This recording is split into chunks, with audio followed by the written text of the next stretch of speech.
Hema commission report പുറത്തു വന്നിരിക്കുകയാണ്. അപ്പോൾ ഈ റിപ്പോർട്ട് ഇറങ്ങുന്നതിനും തൊട്ട് മുന്നേ വരെ എതിർപ്പുകളായിട്ട് പലരും രംഗത്ത് വന്നിട്ടുണ്ട്. തൊട്ട് മുൻപ് വരെ എതിർപ്പുകൾ പല രീതിയിൽ പറഞ്ഞവരുണ്ട്, അതിന് മേൽ ഹർജി പോയവരുണ്ട്.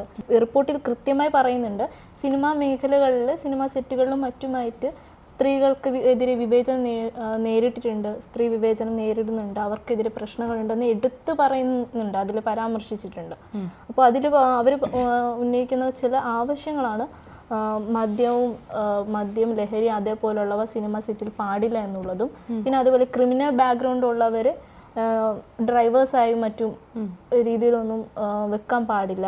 അതേപോലെ തന്നെ ഇവർ താമസിക്കുന്ന സ്ത്രീകൾക്ക് വേണ്ടിയിട്ടുള്ള താമസ സൗകര്യമായാലും യാത്ര ചെയ്യുന്നതിനായാലും എല്ലാ കാര്യത്തിലും കൃത്യമായ ഒരു സുരക്ഷാ സംവിധാനം ഒരുക്കണമെന്നൊക്കെ അവരെടുത്ത് അതിൽ പറയുന്നുണ്ട്. അപ്പോൾ ഇതൊരു ഏറ്റവും പ്രധാനപ്പെട്ട കാര്യം തന്നെയാണ്. മലയാള ഇൻഡസ്ട്രിയിൽ ഇങ്ങനെ ഒരു വീഴ്ച എന്ന് പറയുന്നത് അത്രത്തോളം നമുക്ക് നിർഭാഗ്യകരവും അതേപോലെ തന്നെ വളരെ മോശപ്പെട്ട ഒരു കാര്യമാണ്. എനിക്ക് തോന്നുന്നു ഫസ്റ്റ് ടൈമാണെന്ന് തോന്നുന്നു ഇങ്ങനെ ഒരു ഫിലിം ഇൻഡസ്ട്രിയിൽ ഇങ്ങനെ ഒരു റിപ്പോർട്ട് വരികയും സ്ത്രീ സുരക്ഷിതത്വത്തെ പറ്റി ഇങ്ങനെ ഒരു വാദം ഉന്നയിക്കുകയും അതിനെ പഠിക്കാൻ വേണ്ടിയിട്ട് ഇങ്ങനെ ഒരു പഠനത്തെ ഒരു 3 അംഗ സംഘത്തെ വെക്കുകയൊക്കെ ചെയ്യുന്നത്.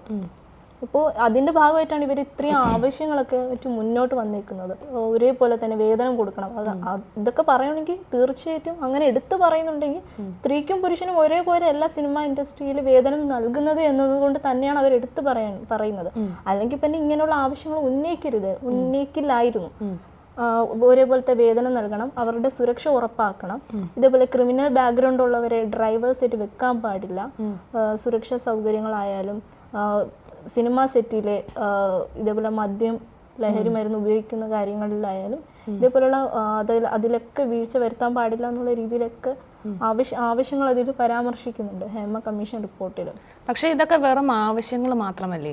ശരിക്കും പറഞ്ഞാൽ സ്ത്രീകൾക്കെതിരെയുള്ള ഈ അതിക്രമങ്ങൾ സിനിമ ഇൻഡസ്ട്രിയിലാണ് ഏറ്റവും കൂടുതലുള്ളത്. അത് പണ്ട് തൊട്ടേ ഉള്ളതാണ്. അതായത് ഇപ്പോൾ ഒരു സിനിമ ഇൻഡസ്ട്രി എടുക്കുകയാണെങ്കിൽ നായകന്മാർക്കാണ് അല്ലെങ്കിൽ അതിൽ പുരുഷന്മാർക്കാണ് കൂടുതൽ പ്രാധാന്യം. അല്ലെങ്കിൽ ഒരു സിനിമ പോകുന്നത് തന്നെ ഒരു നായകൻ്റെ ഒരു റെസ്പോൺസിബിലിറ്റി മേധാവിത്വം എന്ന് വേണമെങ്കിൽ തന്നെ പറയാം. അതുകൊണ്ടാണ് പുരുഷന്മാർക്ക് ഇപ്പം ഏതെങ്കിലും ഒരു പടം പൊട്ടിയാൽ അതിനകത്ത് പറയാനൊരു പോസിറ്റിവിറ്റി എന്താണെന്ന് വെച്ചാൽ ഏതെങ്കിലും ഒരു പടം പൊട്ടിക്കഴിഞ്ഞാൽ ആ പടം അറിയപ്പെടുന്നത് ഇന്ന നായകൻ അഭിനയിച്ച സിനിമ എന്നുള്ള രീതിയിലാണ് ആ സിനിമയുടെ തോൽവിയാണെങ്കിലും വിജയമാണെങ്കിലും അറിയപ്പെടുന്നത്. അപ്പോൾ അതുകൊണ്ട് തന്നെ 2 പേർക്കും 2 രീതിയിലാണ് വേതനം കൊടുക്കുന്നതുകൊണ്ട് അതുകൊണ്ട് മാത്രമല്ല ആ സ്ത്രീകൾക്ക് അല്ലെങ്കിൽ ഒരു വേഷം കിട്ടണമെങ്കിൽ അവർക്ക് പലതും ചെയ്തു കൊടുക്കേണ്ടി വരുന്ന ഒരവസ്ഥ പണ്ട് തൊട്ടേ ഈ സിനിമ ഇൻഡസ്ട്രിയിൽ ഉള്ളതാണ്. പക്ഷെ അത് പുറത്തോട്ട് വരുന്നില്ല എന്ന് മാത്രം. അതിപ്പോൾ ഒരു റിപ്പോർട്ടായിട്ട് പുറത്തു വന്നപ്പോഴാണ് പല കാര്യങ്ങളും നമ്മൾ പുറത്തറിയുന്നത്. കാസ്റ്റിംഗ് കൗച്ച് എന്ന് ആ റിപ്പോർട്ടിൽ പറയുന്നുണ്ട്. കൃത്യമായി പറഞ്ഞ ജോലി ചെയ്യുന്ന ആൾക്ക് എതിർവശത്തുള്ള ആൾക്ക് വേണ്ടിയിട്ട് ജോലിക്ക് വേണ്ടിയിട്ട് ലൈംഗികമായിട്ടുള്ളൊരു വിട്ടുവീഴ്ചകൾ ചെയ്തു കൊടുക്കുക എന്നുള്ളത് തയ്യാറാവണം. ഫോർ എക്സാമ്പിൾ അവർ പറയുന്ന രീതിയിലുള്ള വേഷങ്ങൾ ധരിച്ച് മാത്രം അഭിനയിക്കുക, അവർ പറയുന്ന രീതിയിലുള്ള ആംഗ്യങ്ങൾ ഉപയോഗിക്കുക, അവർ പറയുന്ന രീതിയിൽ വഴങ്ങി നിൽക്കുക എന്നുള്ളതൊക്കെ ഈ കാസ്റ്റിംഗ് കൗച്ചിൽ ഉൾപ്പെടുന്നതാണ്. ഇത് ഉണ്ടെന്നാണ് കൃത്യമായി ഇതിൽ പരാമർശിക്കുന്നത്. ഹേമ റിപ്പോർട്ടിലൊക്കെ തന്നെ പരാമർശിക്കുന്നത് 42 വനിതകളാണ് ഹേമ കമ്മീഷന് എതിരേറ്റ് ഹർജി കൊടുത്തിരുന്നത്. അതായത് എനിക്ക് തോന്നുന്നത് ഈ 42 വനിതകളും അല്ലെങ്കിൽ പലരും സിനിമ ഇൻഡസ്ട്രിയിൽ നമുക്കറിയാവുന്ന പലരും തന്നെ വനിതകൾ അവർക്ക് നേരിട്ടിട്ടുള്ള ഈ വിവേചനങ്ങളായാലും മറ്റു ലൈംഗിക രീതിയിലുള്ള പ്രശ്നങ്ങളായാലും വിത്ത് പ്രൂഫ്സ് അതിൽ പറഞ്ഞിട്ടുണ്ടാവണം. അപ്പോൾ അവരുടെ ഡീറ്റെയിൽസോ മറ്റോ പുറത്ത് വിടാതിരിക്കാനാവണം മുൻപേ തന്നെ ഇത് പുറത്ത് വിടുന്നതിന് മുന്നേ ഒരു ഹർജിക്ക് പോവുകയോ അല്ലെങ്കിൽ നമുക്കിതുമായിട്ട് ബന്ധപ്പെട്ട ആ 300 പേജുള്ള ഈ റിപ്പോർട്ട് വായിക്കണമെന്ന് പറഞ്ഞു വന്നിട്ടുണ്ടാവുക. എനിക്ക് തോന്നുന്നു 2017 ഈ കമ്മീഷൻ ഇങ്ങനെ ഒരു 3 അംഗ സമിതിയെ വെക്കണം, 3 അംഗ ബെഞ്ചിനെ വെക്കണം, ബെഞ്ചല്ല സമിതിയെ നിർമ്മിക്കണം, ഇങ്ങനൊരു പഠന ആവശ്യമാണെന്ന രീതിയിൽ മുഖ്യമന്ത്രിയെ കാണുകയും WCC മുന്നോട്ട് പോവുകയും ചെയ്തത്. സിനിമാ മേഖല ഇപ്പോൾ ഏറ്റവും കൂടുതൽ നിയന്ത്രിക്കുന്നത് ക്രിമിനലുകളാണ്. അപ്പം അഭിനയിക്കാൻ അല്ലെങ്കിൽ ഒരു അവസരം കിട്ടാൻ വേണ്ടി എന്ത് വിട്ടുവീഴ്ചയ്ക്കും തയ്യാറാകണം. അതാണ് ആ സിനിമ ഇൻഡസ്ട്രിയിലെ ഇപ്പോൾ ഏറ്റവും പ്രധാനപ്പെട്ട അജണ്ട തന്നെ. അപ്പം ഏറ്റവും കൂടുതൽ ലൈംഗിക ചൂഷണം നേരിടുന്നതും ഈ സിനിമ ഇൻഡസ്ട്രിയിൽ തന്നെയാണ്. അവിടെ അഭിനയിക്കുന്നവരായാലും വർക്ക് ചെയ്യുന്നവരായാലും സിനിമയ്ക്ക് പിന്നിൽ പ്രവർത്തിക്കുന്നവർക്കെതിരെയായാലും ധാരാളം കുറ്റകൃത്യങ്ങൾ പുറത്ത് വരാതെയുണ്ട്. ഇപ്പോൾ ഈ റിപ്പോർട്ട് വന്നപ്പോൾ തന്നെയാണ് നമ്മൾ തന്നെ ഞെട്ടുന്നത്. ഇത്രയധികം വലിയ വലിയ ആൾക്കാരാണ് ഇതിന് പിന്നിൽ പ്രവർത്തിച്ചിരുന്നത്, പല പ്രമുഖരും ഉണ്ട് എന്നുള്ള ഒരു റിപ്പോർട്ടാണ് ഇതിന് ശേഷമാണ് നമ്മൾ അറിയുന്നത് തന്നെ. അതുകൊണ്ട് തന്നെ വഴിവിട്ട, അതായത് നമുക്ക് അവർക്ക് എന്താണോ ആവശ്യം അത് നേടിക്കൊടുക്കാത്ത അല്ലെങ്കിൽ നേടിക്കൊടുക്കുന്നവരെ, ആ ആവശ്യം നിറവേറ്റുന്നവരെ കോപ്പറേറ്റിംഗ് ആർട്ടിസ്റ്റുകൾ എന്നാണ് അറിയപ്പെടുന്നത്. അതായത് അവരുടെ അങ്ങനെ അവർ സ്ഥിരമായി വിളിക്കുന്നുണ്ടെന്നാണ് സെറ്റിൽ തന്നെ വിളിക്കുന്നത് ഇവർ കോപ്പറേറ്റ് ആർട്ടിസ്റ്റ് ആണ്. അപ്പൊ അതിന്റെ അർത്ഥം എന്താണ്? അവരെന്ത് വീട്ടുവീഴ്ചയ്ക്കും തയ്യാറാണ് എന്നുള്ള ഒരു ലേബൽ അവർക്ക് കിട്ടിക്കഴിഞ്ഞു.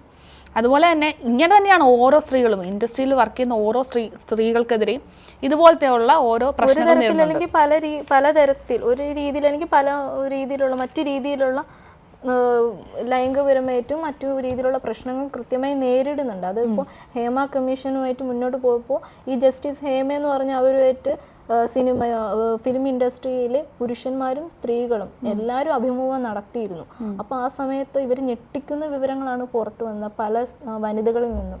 മലയാള സിനിമ ഇൻഡസ്ട്രിയിൽ അതായത് നമ്മൾ വഴങ്ങി കൊടുത്തില്ല എനിക്ക് പുരുഷ മേധാവിത്വത്തിന്റെ ഭാഗത്ത് ഇവരുടെ പറയുന്ന രീതിയിൽ വഴങ്ങി കൊടുത്തില്ല എങ്കിൽ പണിഷ്മെന്റ് റീടേക്കുകൾ എടുപ്പിക്കും. ഒന്നുകിൽ അവരെ ഹാർഷായിട്ട് സംസാരിക്കുകയോ അല്ലെങ്കിൽ രാത്രി ചെന്ന് റൂമിൽ മുട്ടിയിട്ട് വാതിൽ തുറന്നില്ലെങ്കിൽ വളരെ ശബ്ദമായ രീതിയിൽ മുട്ടിക്കൊണ്ടിരിക്കുകയോ അതുമല്ലെങ്കിൽ കുറെ തവണ റീടേക്ക് എടുപ്പിക്കുകയോ അത്തരത്തിൽ വളരെ മോശമായിട്ടുള്ള രീതിയിൽ തന്നെ പെരുമാറുന്നുണ്ടെന്നാണ് അതിൽ അവർ പറയുന്ന ഒരു കാര്യം എന്ന് പറയുന്നത്. പിന്നെ ഇവർ പറയുന്നതെന്ന് വെച്ചാൽ ഇവരുടെ സെറ്റിൽ ഇതേപോലെയുള്ള മോശ രീതി, അതായത് കൃത്യമായിട്ട് പറഞ്ഞ പുരുഷ മേധാവിത്വം എന്ന് തന്നെ പറയാം. റീടേക്കുകൾക്ക് പുറമെ വളരെ മോശമായിട്ടുള്ള രീതിയിൽ സംസാരിക്കുക, കൃത്യമായി ആക്ഷേപിക്കുക, സംസാരിക്കുക, ഇപ്പൊ ഡബിൾ മീനിങ് ആയിട്ടുള്ള രീതികളിൽ സംസാരിക്കുക, കളിയാക്കലുകൾ ഉണ്ടാവുക. ഇപ്പൊ എനിക്ക് തോന്നുന്നു ഒരുപക്ഷെ ഓൾമോസ്റ്റ് മിക്ക സ്ത്രീകളും ഫിലിം ഇൻഡസ്ട്രിയിലേക്ക് പോകാൻ വേണ്ടി കാലെടുത്ത് വിൽക്കുന്ന സ്ത്രീകൾ വരെ ഇത് ഫേസ് ചെയ്തിട്ടുണ്ടാവും. ചില ആങ്കേഴ്സ് തന്നെ നമുക്ക് ചിലപ്പോൾ കേട്ട് പരിചിതമായി കാണും. ഈയിടെയായിട്ട് ഒരു അഭിമുഖത്തിൽ എങ്ങാണ്ടോ പറഞ്ഞു കേട്ടൊരു കാര്യമാണ്, ഓപ്പണായിട്ട് ചോദിക്കുന്നുണ്ട്, കിടന്നു കൊടുത്തിട്ടാണോ നിങ്ങൾക്ക് അവസരം ലഭിച്ചതെന്ന്. ഭയങ്കര വിവാദമായതായിരുന്നു അത്. അതിന് ആ ഓപ്പോസിറ്റ് ഇരിക്കുന്ന ലേഡി അല്ലെങ്കിൽ ആ ഒരു ആക്ട്രസ് ഭയങ്കരമായിട്ട് പ്രൊവോക്ക് ചെയ്തു എങ്കിലും അത് ഇതിനൊരു എക്സാമ്പിൾ ആണ്. ആ ഒരു ചോദ്യം സാധാരണക്കാരന് എപ്പോഴും മനസ്സിൽ തോന്നുന്ന ഒരു കാര്യം തന്നെയാണ്. അതിന് ബിഗ് എക്സാമ്പിൾ തന്നെയാണ് ഈ ഒരു റിപ്പോർട്ട് എന്ന് പറയുന്നത്. അല്ലെങ്കിൽ പിന്നെ റിപ്പോർട്ട് ഒരിക്കലും ഇങ്ങനെ പോസിറ്റീവായിട്ട് വരില്ലല്ലോ. അപ്പോൾ അതിൻ്റെ ആങ്കർ ആയാലും മറ്റ് ചില ആങ്കേഴ്സൊക്കെ ഞാൻ പറയുന്നത് കേട്ടാണ്, നമുക്ക് ഫിലിം ഇൻഡസ്ട്രിയിലേക്ക് വരാൻ താല്പര്യമുണ്ട്, പക്ഷെ വരാതെ ഇരിക്കുന്നതിൻ്റെ കാരണം നമ്മൾ ഒന്ന് സ്റ്റാർട്ട് ചെയ്യുമ്പോൾ തന്നെ ഇത്തരത്തിൽ മോശമായ രീതിയിലുള്ള സമീപനങ്ങൾ ഉണ്ടാകുന്നുണ്ട്. ശരിക്കും പറഞ്ഞാൽ ഈ ഹേമ കമ്മീഷൻ രൂപീകരിക്കുന്നതിന് പിന്നിലുള്ള ആ ഒരു അതായത് 2017 നടി ആക്രമിക്കപ്പെടുന്നു. നടി ആക്രമിക്കപ്പെടുന്നതിന്റെ ഭാഗമായിട്ട് വുമൻ സിനിമ കളക്റ്റീവ് എന്ന പേരിൽ ഒരു സംഘടന രൂപീകരിക്കുന്നു. അതായത് അവരുടെ ലക്ഷ്യം ഇതാണ്, സിനിമ ഇൻഡസ്ട്രിയിലെ സ്ത്രീകൾ, വനിതകൾ ആക്രമിക്കപ്പെടുന്നുണ്ട്, മറ്റു രീതിയിൽ പ്രശ്നങ്ങൾ നേരിടുന്നുണ്ടോ, ലൈംഗികമായും മറ്റു രീതിയിലും പ്രശ്നങ്ങൾ നേരിടുന്നുണ്ടോ എന്നൊക്കെ അറിയാൻ വേണ്ടിയിട്ട് ഇവരെല്ലാവരും കൂടി രൂപീകരിച്ചൊരു ഗ്രൂപ്പാണ് വുമൻ സിനിമ കളക്റ്റീവ് എന്ന് പറഞ്ഞൊരു ഗ്രൂപ്പ്. ഇവര് മുൻകൈ എടുത്തിട്ടാണ് ഈ 3 അംഗ സമിതി രൂപീകരിക്കുകയും അവര് അന്നത്തെ സർക്കാരിനോട് ഒരു അന്വേഷണത്തിന്റെ ഭാഗമായിട്ട് അന്വേഷിക്കണമെന്നൊരു അഭ്യർത്ഥന വെക്കുകയും ചെയ്യുന്നത്. അതിന്റെ ഭാഗമായിട്ടാണ് ഹേമ കമ്മീഷൻ എന്നൊരു റിപ്പോർട്ട് രൂപപ്പെടുന്നത് 2017. അന്ന് എനിക്ക് തോന്നുന്നു 2019 300 പേജുള്ള ഈ report already പൂർത്തിയായിരുന്നു.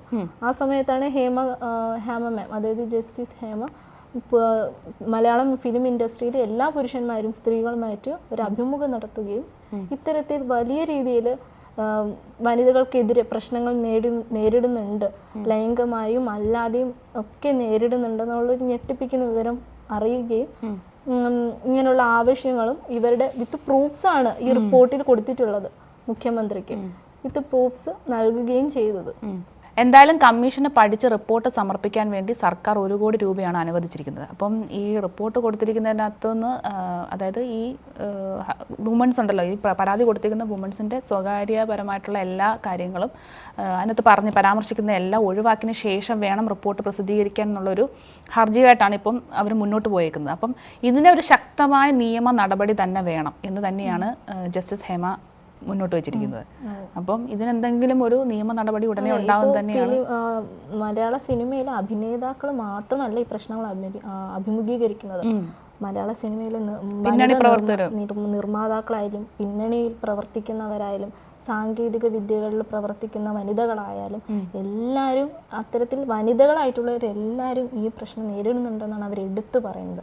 With proof audio രീതിയിലായാലും അവരുടെ മൊഴികളുടെ അടിസ്ഥാനത്തിലായാലും ഫോട്ടോകളായാലും സ്ക്രീൻഷോട്ട്സ് ആയാലും അത്തരത്തിൽ വിത്ത് പ്രൂഫ്സ് ആണ് ആ റിപ്പോർട്ടിൽ കൊടുത്തിട്ടുണ്ട്. അതുകൊണ്ട് തന്നെയാണ് ചിലർ ഇതിനെ ഭയക്കുന്നത്, ഈ റിപ്പോർട്ടിനെ ഭയക്കുന്നത്.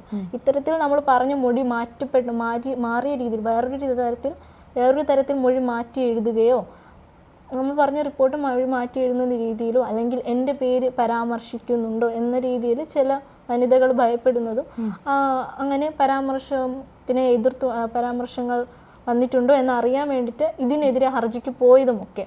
എന്ത് തന്നെയായാലും മറ്റ് ഇൻഡസ്ട്രി വരെ ഞെട്ടിപ്പിക്കുന്നതാണ് ഇത്തരത്തിൽ വന്ന റിപ്പോർട്ടുകൾ. മാധ്യമങ്ങൾ ഇതിനെ വലിയ രീതിയിൽ ചർച്ച ചെയ്യുന്നത് കൊണ്ടോ അല്ലെങ്കിൽ മറ്റ് മുഖ്യധാര നടന്മാരായാലും പുരുഷാധിപത്യം വെച്ച് വാഴിക്കുന്നവരായാലും മാധ്യമങ്ങളും ജനങ്ങളും സംശയിക്കുന്നതിലോ അല്ലെങ്കിൽ അവരെ കുറ്റപ്പെടുത്തുന്നതിലോ കാര്യമില്ല എന്ന് നമുക്ക് പറയാൻ പറ്റില്ല.